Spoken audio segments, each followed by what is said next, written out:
ನಮಸ್ಕಾರ. ರಿವ್ಯೂ ಚಾನಲ್ಗೆ ಸ್ವಾಗತ. ನಾನು ಸಖ್ಯ ಗಾಂವ್ಕರ್. ಇದು ರಾಷ್ಟ್ರ ರಾಜಕಾರಣಕ್ಕೆ ಸಂಬಂಧಪಟ್ಟ ಬಹಳ ಕುತೂಹಲಕಾರಿಯಾದಂಥ ಸುದ್ದಿ. ಎಂಥ ಆಪರೇಷನ್ ಅಂತೀರಾ?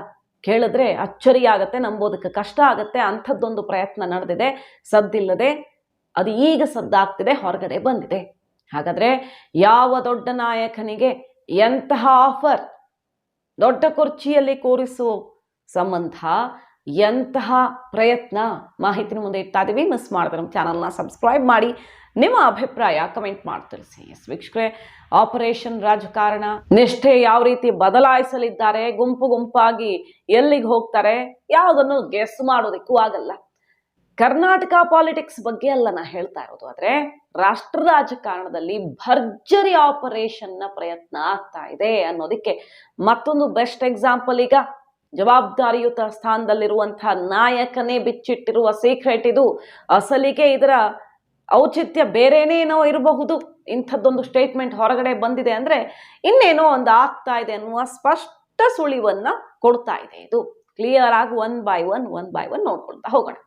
ನಿತಿನ್ ಗಡ್ಕರಿ ಅವರಿಗೆ, ಕೇಂದ್ರ ಸಚಿವ, RSS ಅತ್ಯಂತ ನೆಚ್ಚಿನ ನಾಯಕ ನಿತಿನ್ ಗಡ್ಕರಿ ಅವರಿಗೆ ಕೇಂದ್ರ ಸರ್ಕಾರದಲ್ಲಿ ಬಹಳ ಪ್ರಭಾವಿ ಮತ್ತು ನಾಯಕತ್ವ ಅಂತ ಬಂದಾಗ ನಾಳೆ ದೊಡ್ಡ ಕುರ್ಚಿಯನ್ನು ಏರಬಲ್ಲರಪ್ಪ ಅನ್ನುವಷ್ಟು ತಾಕತ್ತಿದೆ ಅಂತಾನೆ ಬಣ್ಣಿಸಲಾಗುವ ನಿತಿನ್ ಗಡ್ಕರಿ ಅವರು ಒಂದು ಬಿಗ್ ಸ್ಟೇಟ್ಮೆಂಟ್ ಕೊಟ್ಟಿದ್ದಾರೆ. ಅದು ಈಗ ಸಂಚಲನ ಸೃಷ್ಟಿ ಮಾಡಿದೆ ರಾಷ್ಟ್ರ ರಾಜಕಾರಣದಲ್ಲಿ. ನಿತಿನ್ ಗಡ್ಕರಿ ಅವರು ಪ್ರಧಾನಿಯಾಗೋದಿಕ್ಕೆ ಪ್ರತಿಪಕ್ಷಗಳ ಬೆಂಬಲ. ಏನಪ್ಪಾ ಇದು ಅಚ್ಚರಿ?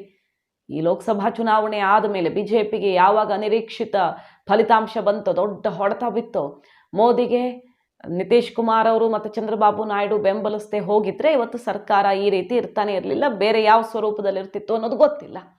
ಈಗಂತೂ ಸದ್ಯಕ್ಕೆ ಸದೃಢವಾಗಿದೆ. 100 ದಿನಗಳನ್ನು ಇವತ್ತು ಪೂರೈಸಿರೋದು. ತಾವು ಏನು ಸಾಧನೆ ಮಾಡಿದ್ದೀವಿ ಅನ್ನುವ ರಿಪೋರ್ಟ್ ಕಾರ್ಡ್ ಎಲ್ಲ ಇಟ್ಟಿದ್ದಾರೆ ಮೋದಿ. ಅವರ ಬರ್ತ್ಡೇ ಕೂಡ 74 ತುಂಬ 75ಕ್ಕೆ ಬರ್ತಾ ಇರೋದು. ಇನ್ನೂ ಕುತೂಹಲ, ಯಾಕಂದರೆ 75 ಬಂದಿದೆ ನಿಮಗೆ ಅಲಿಖಿತ ನಿಯಮ. ಪಕ್ಷದ ಒಳಗಡೆ RSS ಚೌಕಟ್ಟಿನ ಒಳಗಡೆ ಶಿಸ್ತಿನ ಸಿಪಾಯಿಯಾಗಿ ಕೆಳಗಿಳಿದು ನಡೀರಿ ಅಂತ ಈಗ BJPಯಲ್ಲೇ ಕೆಲವರು ಮಾತಾಡೋಕೆ ಶುರು ಮಾಡಿಬಿಟ್ಟಿದ್ದಾರೆ. ಸುಬ್ರಹ್ಮಣ್ಯನ್ ಸ್ವಾಮಿ ಅವರ ಮಾತುಗಳನ್ನು ಕೇಳಿಸ್ಕೊಂಡಿದ್ದೀವಿ. ನೀವು ಇಳಿದಿದ್ರೆ ಇಳಿಸ್ತಾರೆ, ನೆನಪಿಟ್ಕೊಳ್ಳಿ, ನೀವೇ ಇಳಿದು ಹೋದ್ರೆ ಮರ್ಯಾದೆ ಅಂತ ಹೇಳಿಬಿಟ್ಟಿದ್ದಾರೆ ಅವರು. RSS ಬೇರೆ ದಿನ ಬಿಟ್ಟು ದಿನ ಕುಟುಕ್ತಾ ಇದೆ. ಮೋಹನ್ ಭಾಗವತ್ ಅವರು ಸಾಧ್ಯವಾದಷ್ಟು ಕೆಣಕ್ತಾ ಇದ್ದಾರೆ ಅಂತ ಚರ್ಚೆಗಳು ಜೋರಾಗಿ ಆಗ್ತಿದೆಯಲ್ಲ ಅವರ ಸ್ಟೇಟ್ಮೆಂಟ್ ಮೇಲೆ. ನೋಡಿ, ಈ ಟೈಮಿಗೆ ಸರಿಯಾಗಿ ನಿತಿನ್ ಗಡ್ಕರಿ ಅವರು ಎಂಥ ಸ್ಟೇಟ್ಮೆಂಟ್ ಅಂತ, ಎಷ್ಟು ದೊಡ್ಡ ಬಾಂಬ್ ಇದು. ಪ್ರತಿಪಕ್ಷಗಳ ಸಪೋರ್ಟು ಗಡ್ಕರಿ PM ಆಗೋದಿಕ್ಕೆ ಇವತ್ತೇ ಆಗಿದೆ ಅಂತ ಅವ್ರು ಹೇಳಿಲ್ಲ. ಲೋಕಸಭಾ ಚುನಾವಣೆ ಮುಗಿದ ಮೇಲೆ ಇಂಥದ್ದೊಂದು ಪ್ರಯತ್ನ ಆಗಿದೆಯಂತೆ. ಪ್ರತಿಪಕ್ಷದಲ್ಲಿರೋ ಯಾರೋ ಒಬ್ಬ ಬಿಗ್ ಲೀಡರ್ ಬಂದು ನೀವು ಪ್ರಧಾನಿಯಾಗಿ ನಾವು ಸಪೋರ್ಟ್ ಕೊಡ್ತೀವಿ ಅಂತ ಬಂದು ಮಾತಾಡಿದ್ದಾರಂತೆ.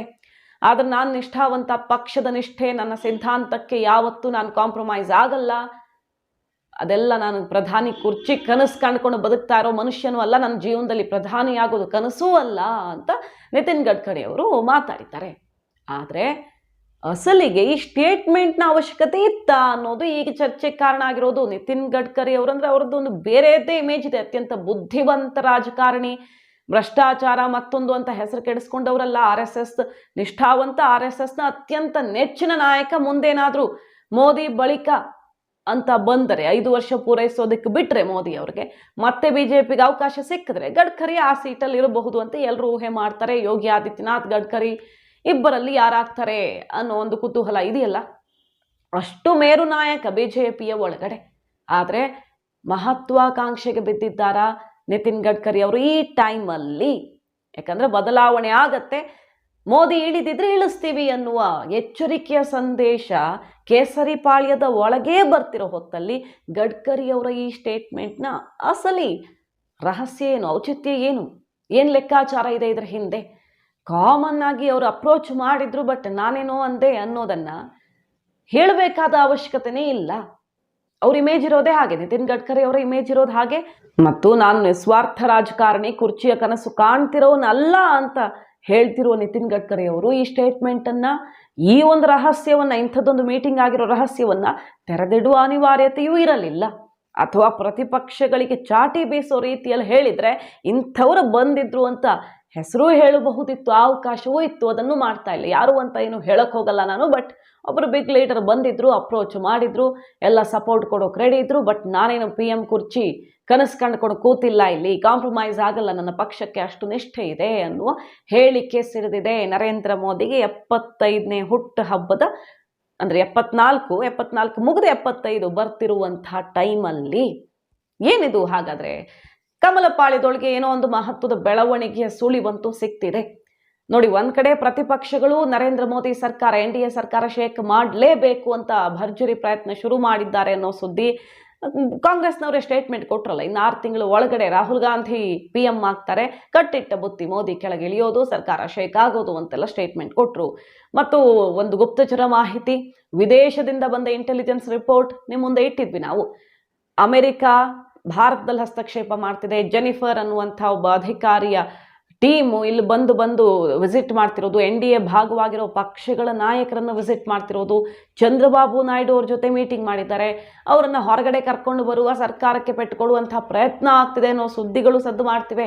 ಜಮ್ಮು ಕಾಶ್ಮೀರದಲ್ಲಿ BJP ಯಾವ ಕಾರಣಕ್ಕೂ ಗೆಲ್ಲಬಾರ್ದು ಎಲೆಕ್ಷನಲ್ಲಿ ಅಂತ ಸಂಚು ನಡೀತಿದೆ ಅನ್ನುವ ಆರೋಪಗಳು ಕೇಳಿ ಬರ್ತಿದ್ದಾವೆ. ಯಾಕಂದರೆ ಫಾರೂಕ್ ಅಬ್ದುಲ್ಲಾ ಅವರ ಮನೆಯಲ್ಲಿ ಅಮೆರಿಕ ಅಧಿಕಾರಿಗಳು ಬಂದು ಗಂಟೆಗಟ್ಟಲೆ ಮೀಟಿಂಗ್ ಮಾಡ್ಕೊಂಡು ಹೋಗಿದ್ದಾರೆ.